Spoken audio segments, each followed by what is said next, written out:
Protokolli rrep dhe spektakël diplomatik si u prit Trump në Kinë. E gjithë bota po ndjek me vëmendje vizitën e presidentit amerikan Donald Trump në Kinë, ku Pekini ka organizuar një pritje madhështore dhe një protokoll të nivelit më të lartë shtetëror për takimin me liderin kinez Xi Jinping dhe zotin Trump. Mes paradave ceremoniale, sigurisë së blinduar dhe aktiviteteve simbolike, vizita po shihet si një moment kritik për marrëdhëniet mes dy ekonomive më të mëdha të botës.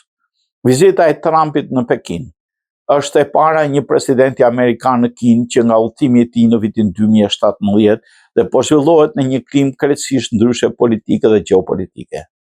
Trump dhe Xi ndodhen sot në dy anë të një bote gjithnjë më të fragmentuar me tensione për tregtinë dhe teknologjinë, Tajvanin dhe luftën me Iranin që dominojnë agendën globale. Përtej negociatave politike, vëmendjen e kanë marrë dhe pamjet nga Pekini, ku autoritetet kineze kanë mobilizuar një makineri të tërë ceremoniale për të pritur presidentin amerikan. Në program ishin përfshirë vizita në tempullin e qiellit, takime zyrtare me delegacione shtetërore dhe një banket luksos shtetëror, element që reflektojnë stilin ceremonial të preferuar nga Xi Jinping, me rëndësinë që Pekini i jep këtij samiti.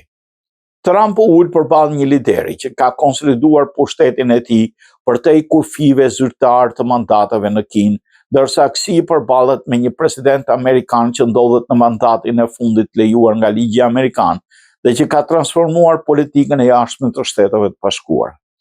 Takimi mes dy liderëve konsiderohet historik pasi mund të riformulojë marrëdhëniet tregtare mes Washingtonit dhe Pekinit, por dhe të përcaktoj tonin e rivalitetin me superfuqive në vitet e ardhshme. Megjithatë, rruga drejt marrëveshjeve mbetet e vështirë. Në tavolinë janë çështje të ndjeshme si teknologjia, mineralet kritike, eksportet, inteligjenca artificiale dhe Tajvani. Gjithashtu, lufta e SBA-s me Iranin ka hedhur një hije të fortë mbi vizitën, ndërsa partneri strategjik i Kinës, Irani, vazhdon të sfidojë kërkesat e Washingtonit për t'i dhënë fund konfliktit. Megjithatë, sipas njoftimeve, Kina kërkon që ngushtica e Hormuzit të hapet dhe Irani të mos ketë armë bërthamore. Trump zhvilloi bisedime të gjata me Xi lidhur me Iranin dhe krizën energjetike globale, sidomos për çështjen e ngushticës së Hormuzit, një korridor jetik për furnizimin me naftë, nga ku Kina merr një pjesë të madhe të importeve energjetike. Pak ditë para takimit të Trump-Xi, ministri i jashtëm iranian Abbas Araghchi zhvilloi një vizitë në Pekin duke nënvizuar afërsinë mes Kinës dhe Iranit. Sipas raportimeve të inteligjencës amerikane, Kina po shërtonte furnizimin e Iranit me sisteme të reja të mbrojtjes ajrore, megjithëse Pekini ka mohuar këtë. Një tjetër pikë e nxehtë është Tajvani. Trump ka pranuar se Xi do ngrej fuqishëm këtë çështje gjatë bisedimeve, ndërsa Kina kërkon uljen e mbështetjes ushtarake amerikane për ishullin.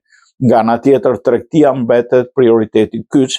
Në delegacionin amerikan ndodhen dhe figura të rëndësishme të biznesit si Tim Cook dhe Elon Musk, ndërsa pritet të shpallë një marrëveshje të re në fushat e energjisë, aviacionit dhe bujqësisë. Kina po hyn kështu në negociata me një pozicion shumë më të fortë se sa vite më parë, pas përplasjes së parë tregtare me administratën Trump. Pekini ka investuar masivisht në teknologji, prodhim dhe vetë mjaftueshmëri ekonomike, duke shndruar në një fuqi të avancuar teknologjike. Në Pekin ekziston bindja se SBA po hyn në negociata e dobësuar nga lufta me Iranin dhe tensionet e brendshme politike përpara zgjedhjeve fatmesme. Ndërkohë Trump shihet si një lider që ka nevojë për rezultate konkrete ekonomike dhe marrëveshje të dukshme për votuesit amerikan.